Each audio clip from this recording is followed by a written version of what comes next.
Hey, what is up, everyone? Thanks for tuning in. This is Xbox Ultimate, episode number 3. We got lots to talk about this week. Again, this is only episode number 3, so we're just getting started with this thing here. I'm going to talk about all Xbox stuff every week, and it's going to keep coming. It's going to keep coming.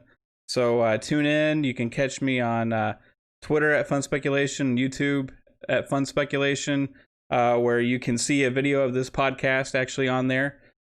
This is on all major podcasting platforms pretty much at this point. So like I said, we're just going to keep this going. I appreciate you actually taking the time to check this out. Lots of Xbox talk on this podcast. I like talking video games. I like talking about Xbox. Huge Xbox fan. Have been for a long time.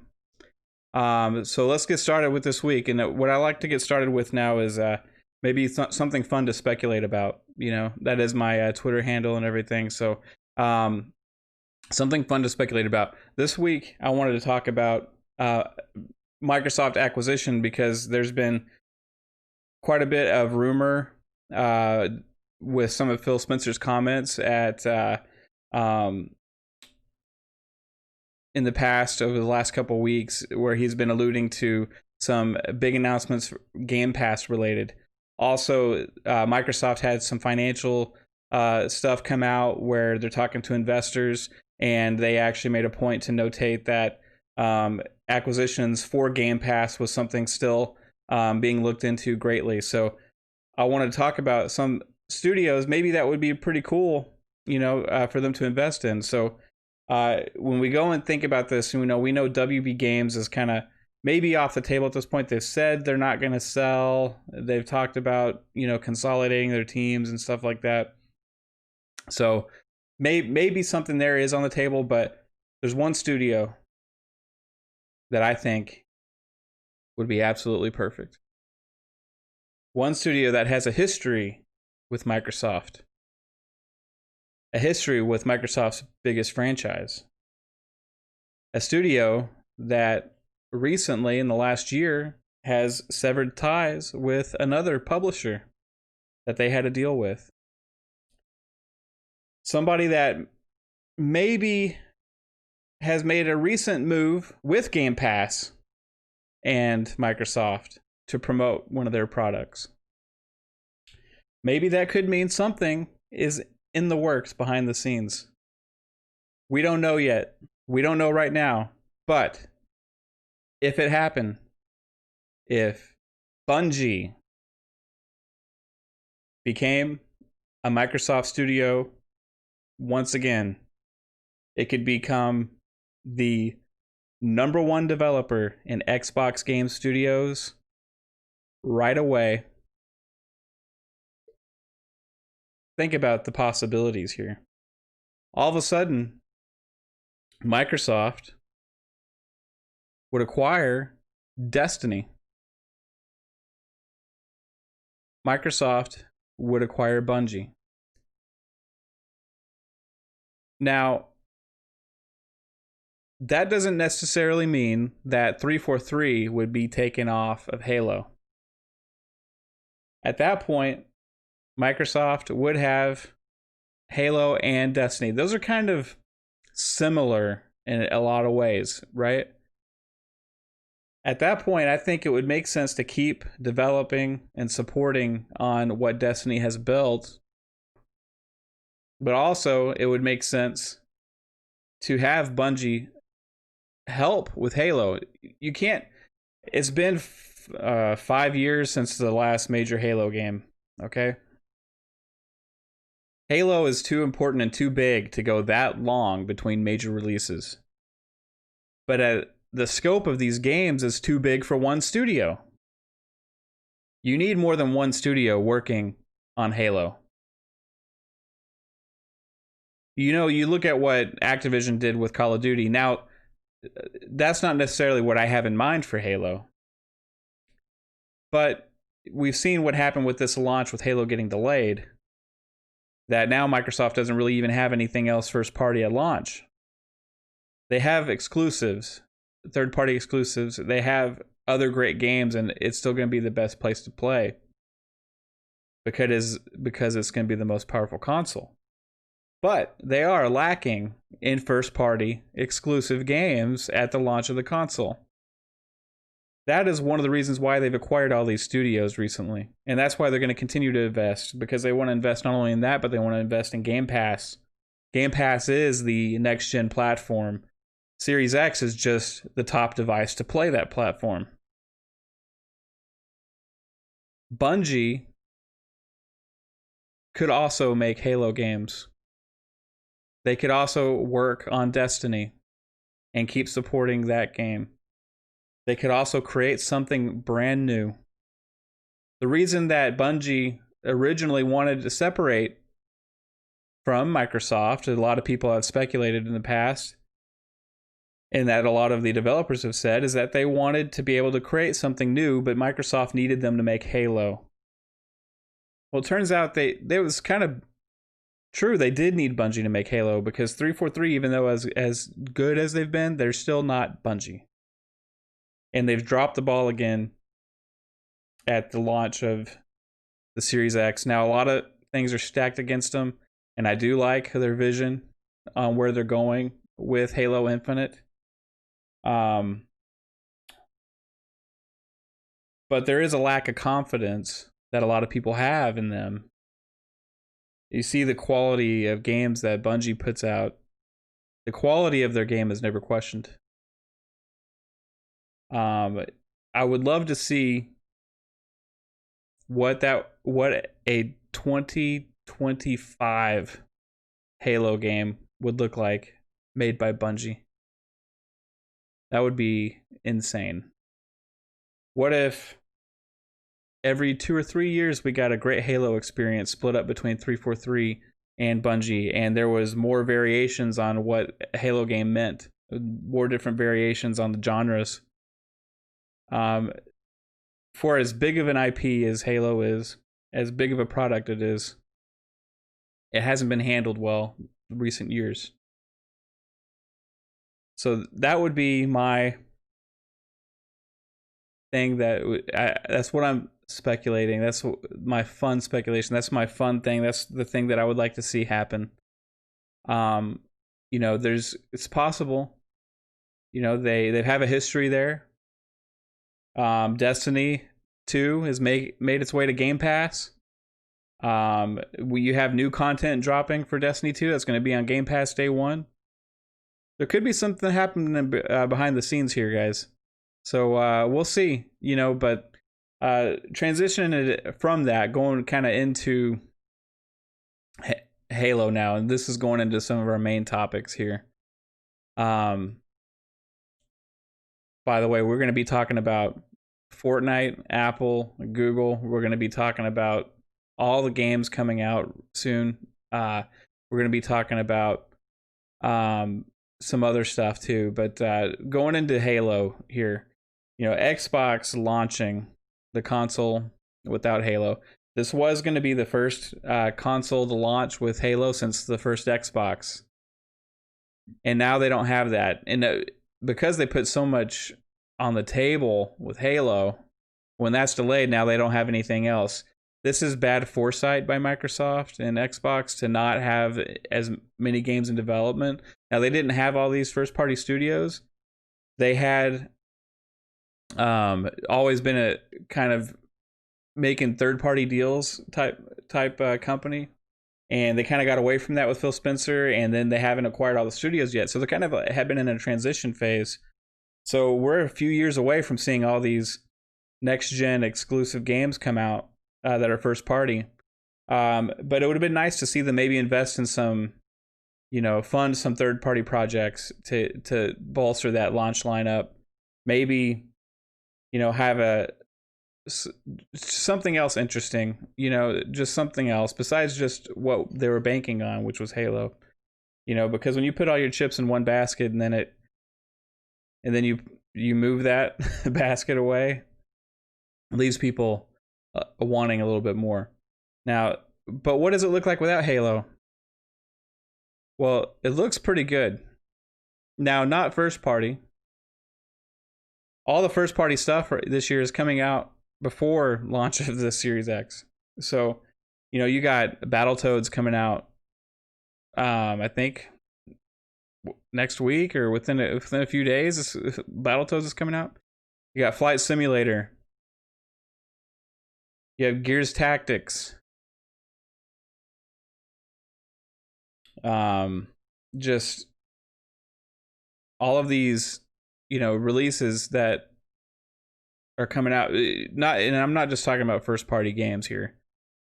There is a list of stuff that is coming out that I'm gonna kind of go through right now, and I want everybody to really think about how much stuff we're gonna have to play, and the fact that the Series X is going to be the best place to play these games.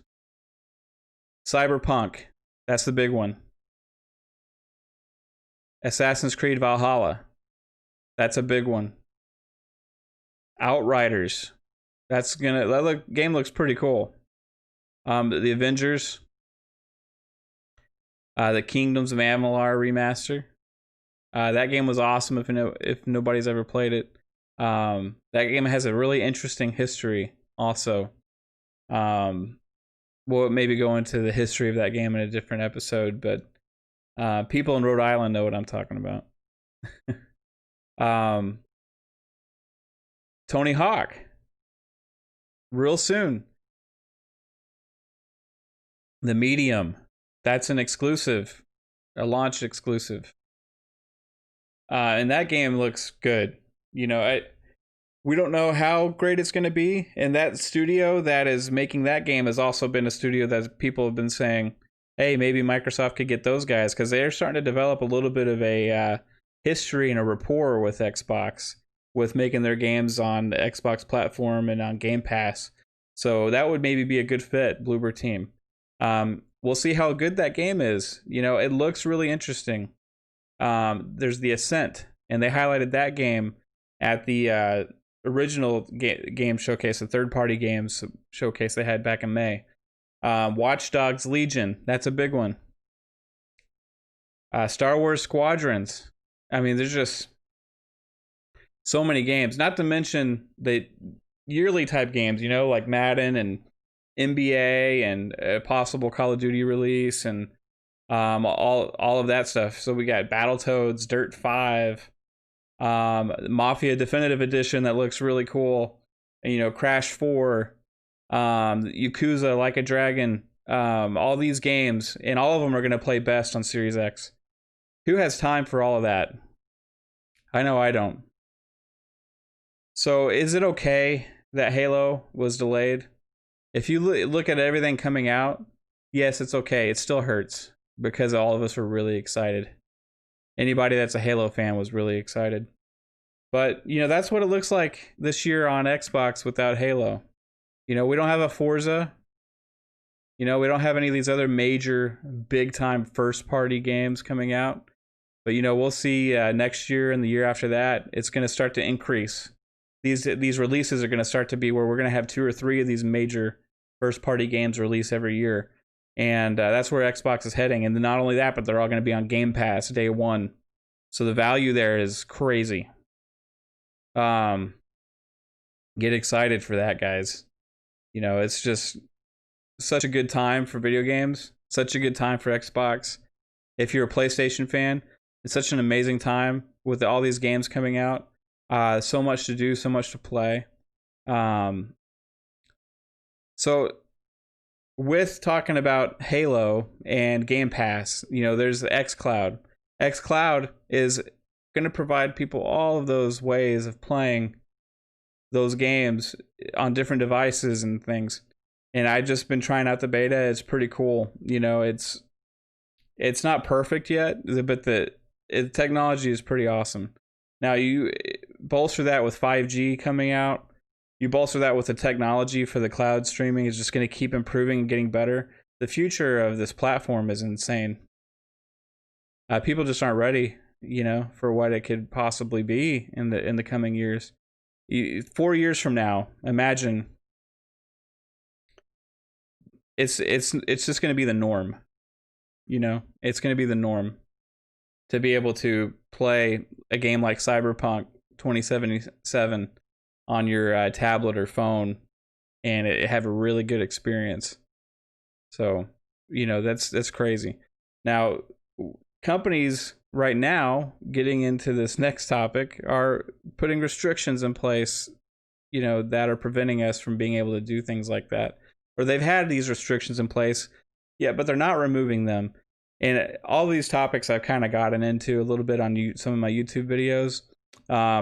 But it's really interesting to look at Apple and their policies, and not allowing these services to be run on their platform.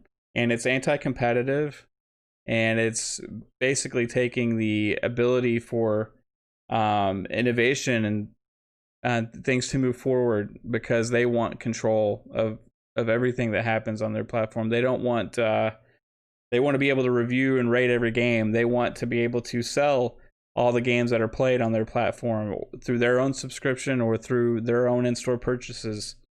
Even though some other, apps and things don't have to meet those same guidelines. So, because it's such a big industry, they're trying to put a stranglehold on what happens there, and companies are battling against it. And we saw this with Fortnite. We saw Tim Sweeney from Epic over the last week or two make quite a few tweets about Apple, and about the goings on, like with Xbox and being restricted and all that kind of stuff. And he's a CEO of a company that's been growing like crazy. Epic is today so different even than it was just a few years ago. So they're the makers of the number one game in the world, pretty much. And maybe there's something don't even think about in other countries or something, but Fortnite is massive.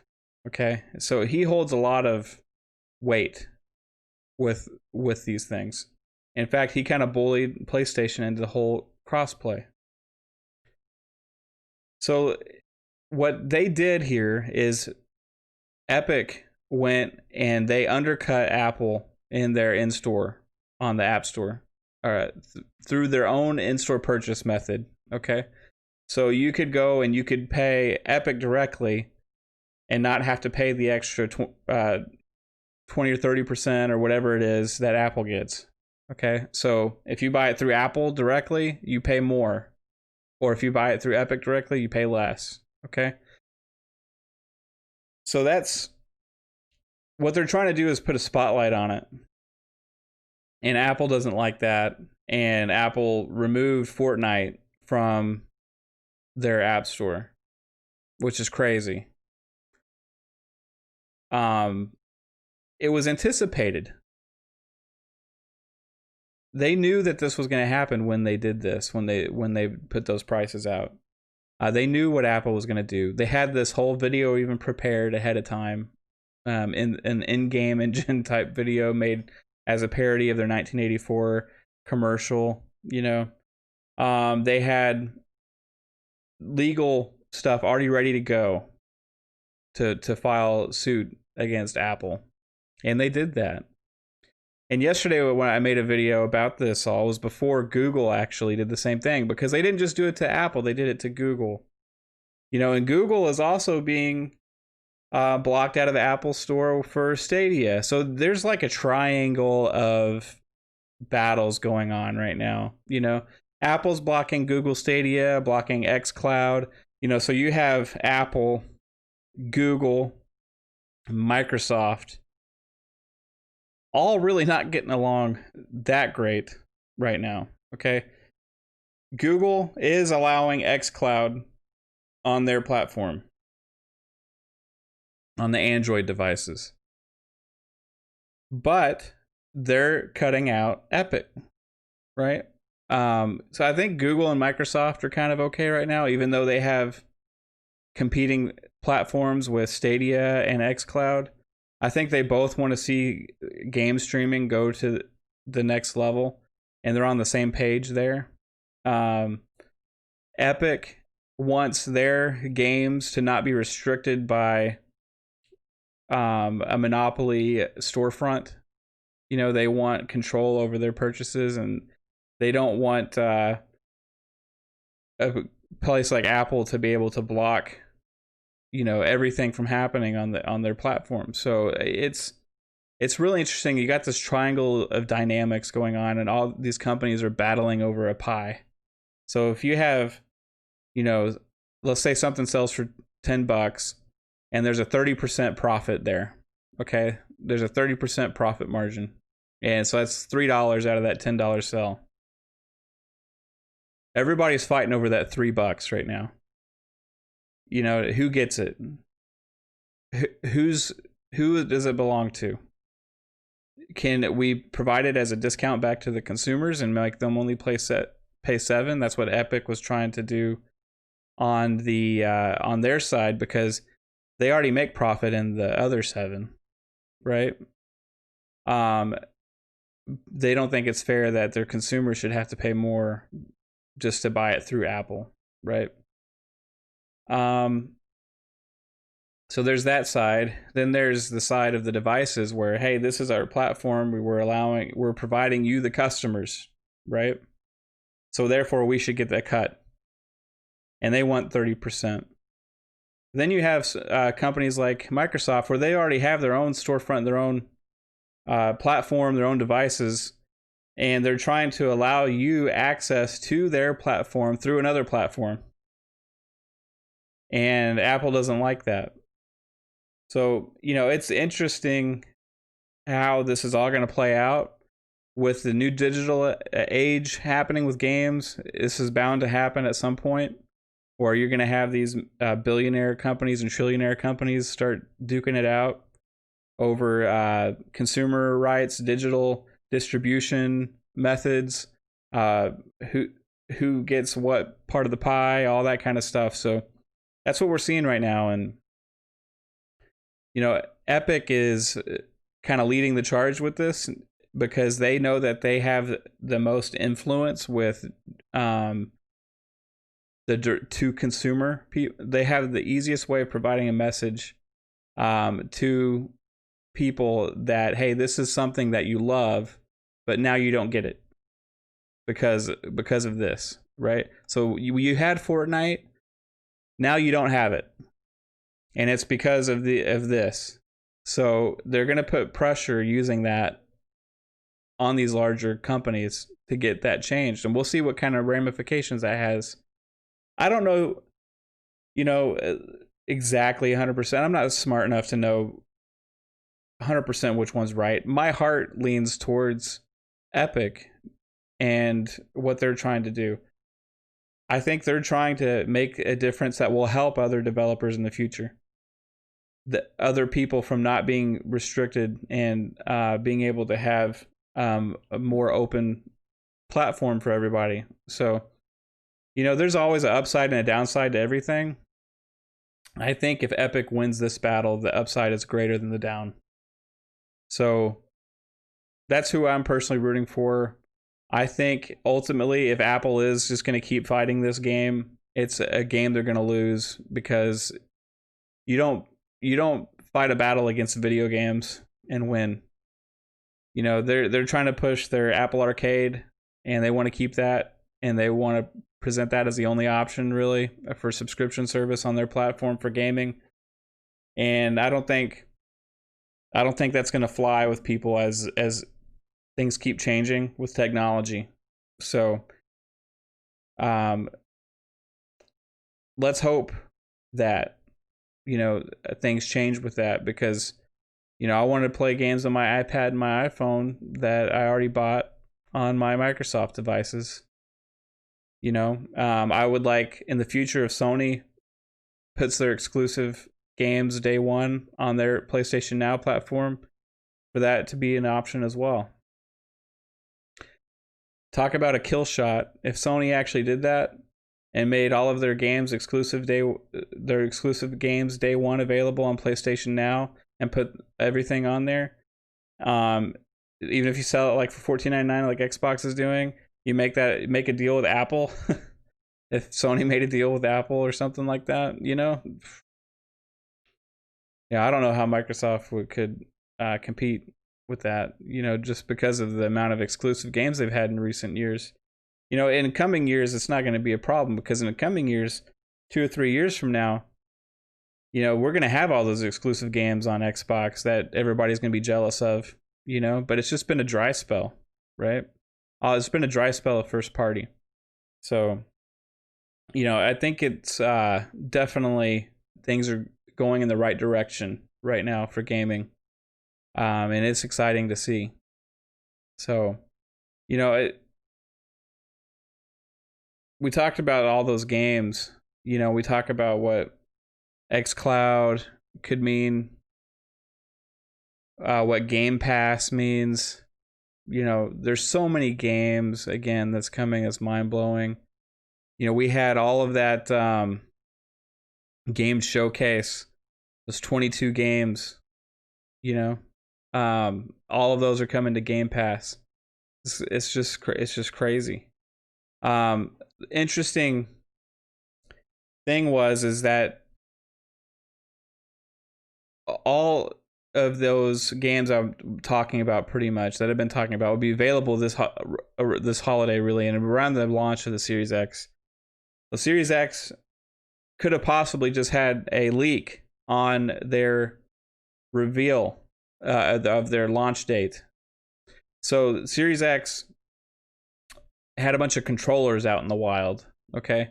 And which is crazy to have an accessory to a device, a major consumer device that is releasing this holiday, months away from release. Accessories are in people's hands, showing up on the internet, boxes of these accessories as controllers. People have the warranty documents all over the internet, but there is no reveal of a price or a launch date for the console. But because people have these devices, it is speculated that the release date of the Series X is November the 6th. So if the console comes out November the 6th, I anticipate there's going to be 2 weeks maybe without the PlayStation 5. So I think that Series X is going to have a little bit of a head start because that's pretty early in November, okay? I think PlayStation might come out a little bit more mid-November. So you may have like a maybe a week or 2 week head start there on PlayStation. Personally, I want to see them come out on the same day. I don't think it's going to happen, but if they do get that head start, that's going to help them a little bit because people are going to get a chance to experience that. A lot of talk go on the internet about how well the games are performing on that device, with how smooth it is. Something I wanted to talk about is what Phil Spencer said on Gary Whitta's Animal Talking show. So Gary Whitta, he does Xcast on Kind of Funny right now. It's the new Xbox podcast over there. I would advise everybody to check it out. It's a good show. And he also has this Animal Talking show. It's kind of like the Tonight Show, right? But it's set in the Animal Crossing world, and he has special guests on. So in this yesterday, he had Phil Spencer on, or was it the day before yesterday? I can't remember, but it was this week. He had Phil Spencer on, and Phil Spencer was talking about how he has a Series X in his house that he actually goes in, he gets a retail version of the Series X, so that way they can test the at-home consumer experience. So he goes off to a TV that's like in a different room that he's not used, that he doesn't already have an Xbox hooked up in. He takes it out of the box to see what that's like. He hooks it up, he boots it up for the first time because he wants to get that whole experience. And he said other members of the team do this as well. It's part of their process because they want to ensure a great consumer experience. So he does that, and he has this Xbox. And what he kept mentioning this is that, with how these games show on like the game showcase and how they talk about them and how they are on these videos and stuff, they don't really do next gen justice, because next gen devices, they're more than they look great. The games look great, and then we're going to see even better looking games 2 years from now and 3 years from now as these developers get used to the hardware and these games that are early in development get made. But he said it's the feeling of the console. He said it's the feeling of playing the games, of using the interface, of going between games, the feelings of the load times being like way lower, if not existent at all in some games, the frames per second difference on the games, and it can't come across on TV when you're just watching stuff. And he said it's hard to go back. Now, if you ever had a next gen experience before, going back in the day, now I think this is going to be different than the last generational crossover, because to be honest with you, going from the original Xbox One, not the OG Xbox, but the Xbox One when it came out in 2013, and the PlayStation 4 when they came out in 2013, going from PlayStation 3 and 360 to those, it was a leap, but it wasn't like, it wasn't mind-blowing. It wasn't just, I've never experienced anything like this before. We had those experiences back in the day. I remember when Nintendo 64 came out and the PlayStation came out, and it was like, holy crap, this is what games look like now? This is possible? They look so real. And you look back at those games now and they look like trash, right? Like, but you know what I mean? Like, you put that in for the first time and it's mind-blowing. And a lot of people that are my age or older, or some even younger, have those memories and that experience of, getting that console and putting it in and seeing like this. Back in the day, we didn't talk about teraflops. We talked about 8-bit to 16-bit, and it's 30, 32, 64. At some point you had to stop counting the bits. But each one of those jumps was transformative in the experiences that you could get. And when they first put games on disc with the PlayStation, and you had all these different devices come out. There's like 10 different devices all at once that tried to come out and take some market share, and they all failed, except for the PlayStation. And it was just a crazy time, in gaming. And you saw that massive leap. This, graphically, we're probably never going to experience that graphically again. That massive, huge leap, right? Now, if I go back right now and play a launch Xbox One game or a launch PlayStation 4 game and compare it to like Ghost of Tsushima that just came out now recently, it's like, holy crap, like it looks like a generational leap right there, and that's within the same generation. You don't even have to have the One X or the PS4 Pro to see how much better those games look than the original launch games, okay? So we have continuous growth within the generation now on games improving and looking better. To where now that when the Series X and the PS5 come out, you're going to see differences. You're going to see ray tracing. You're going to see higher frame rates, but you're not going to be like, this wasn't possible before, for this to look like this, like character models and stuff are three-dimensional. You got 3D environments with huge worlds and buildings and stuff like that before. So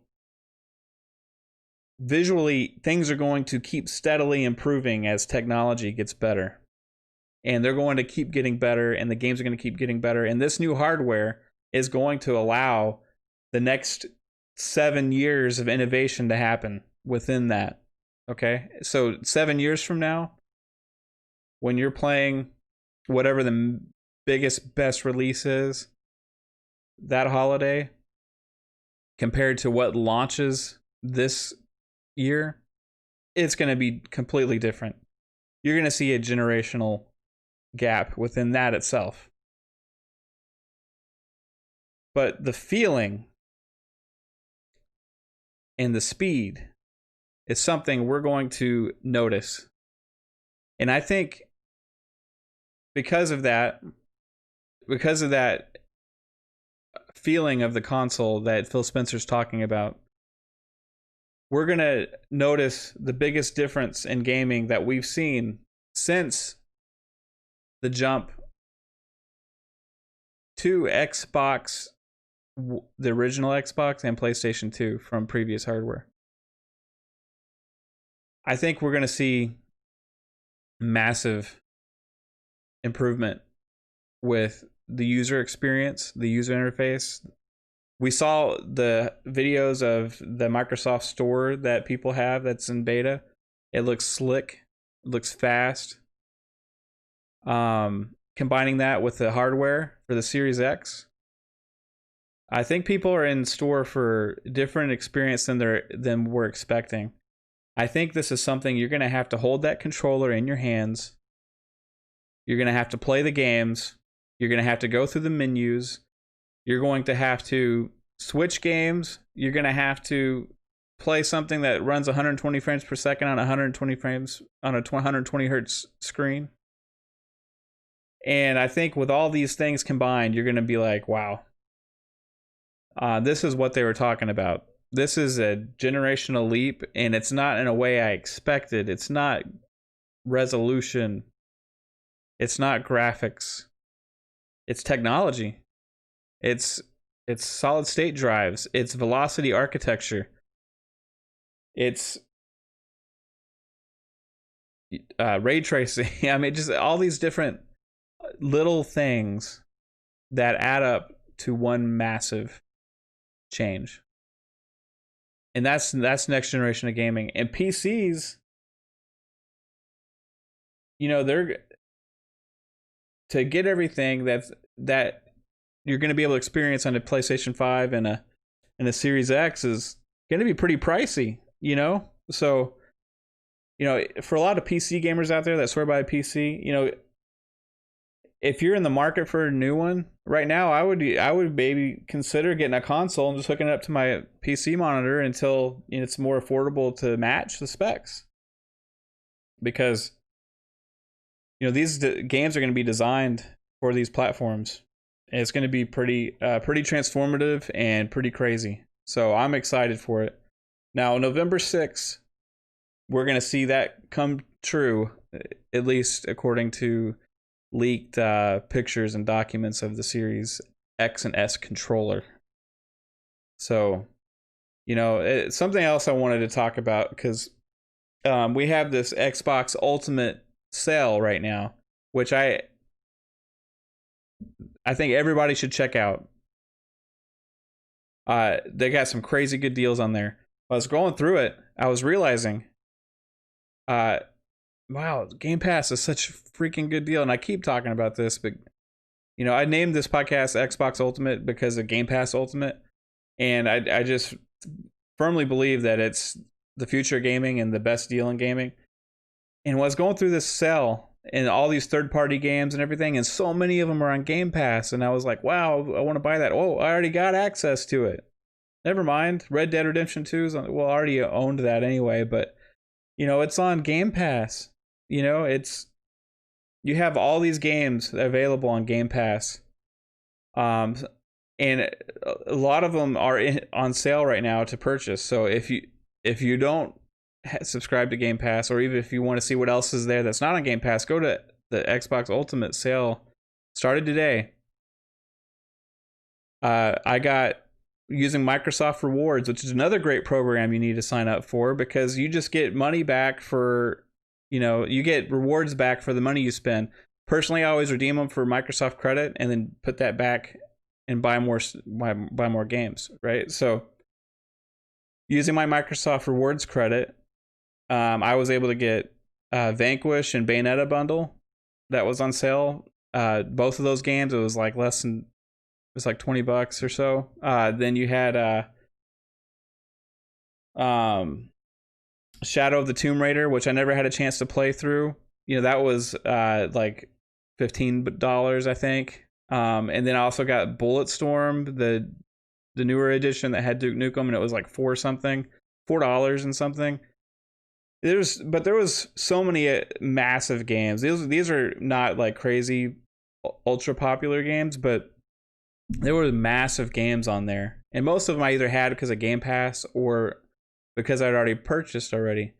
But check that sale out. But what I was noticing, and I wanted to talk about because this is a gripe, and I hope this doesn't carry over into next generation because it can get so confusing.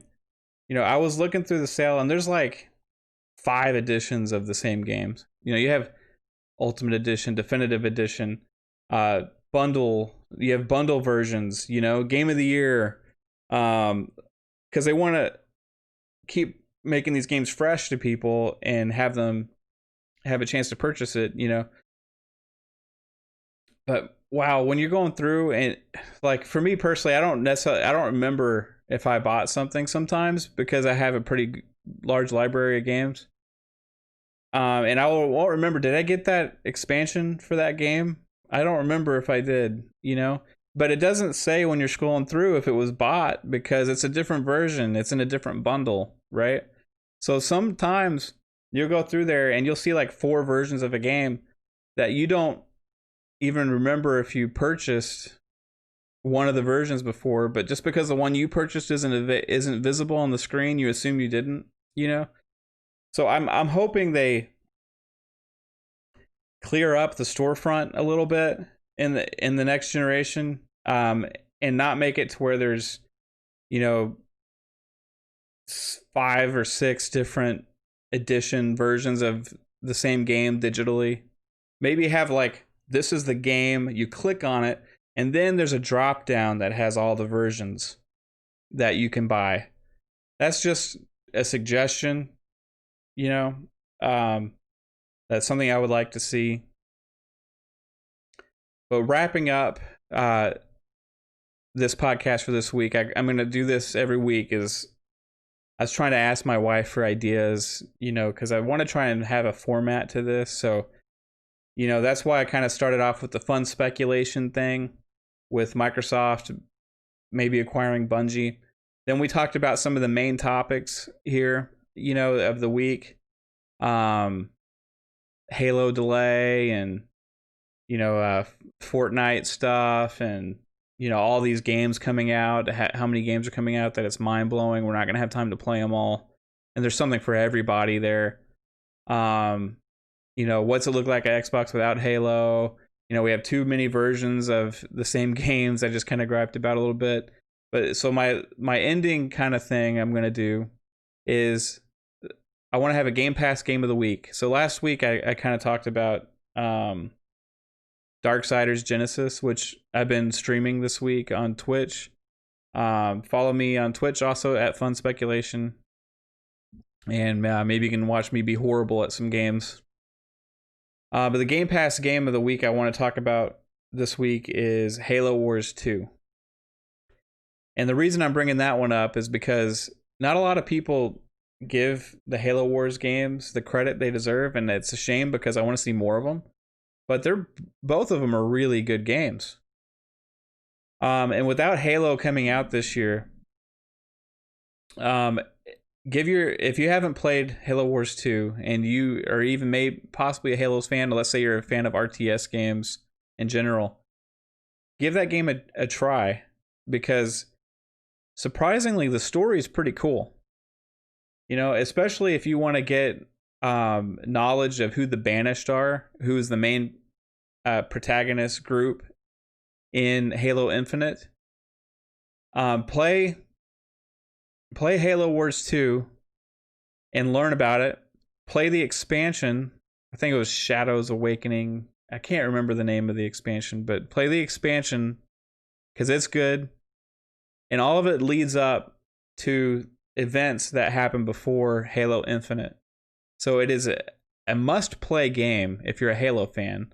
If you're an RTS fan in general, it is a super solid RTS game that, in my opinion, is one of the best RTS versions on console.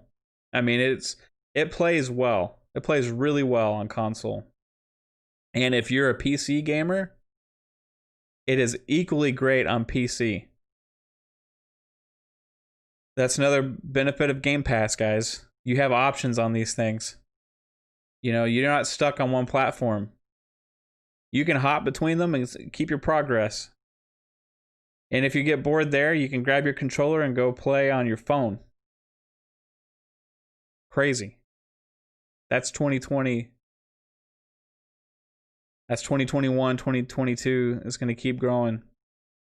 Play Halo Wars 2. It is such an amazing game. And I feel like if it had more talk and respect and from people, and maybe it had sold better, more people play it, maybe we'll get a Halo Wars 3. Something I know I'd like to see. So come back next week. We're going to talk about more fun stuff, gripe about more stuff, talk about more games coming out. Tell me, what games you're looking forward to the most. Leave a comment. Subscribe to my YouTube channel. Follow me on Twitter, Fun Speculation, YouTube Fun Speculation. And I will see you guys next week. Thanks for tuning in. Bye.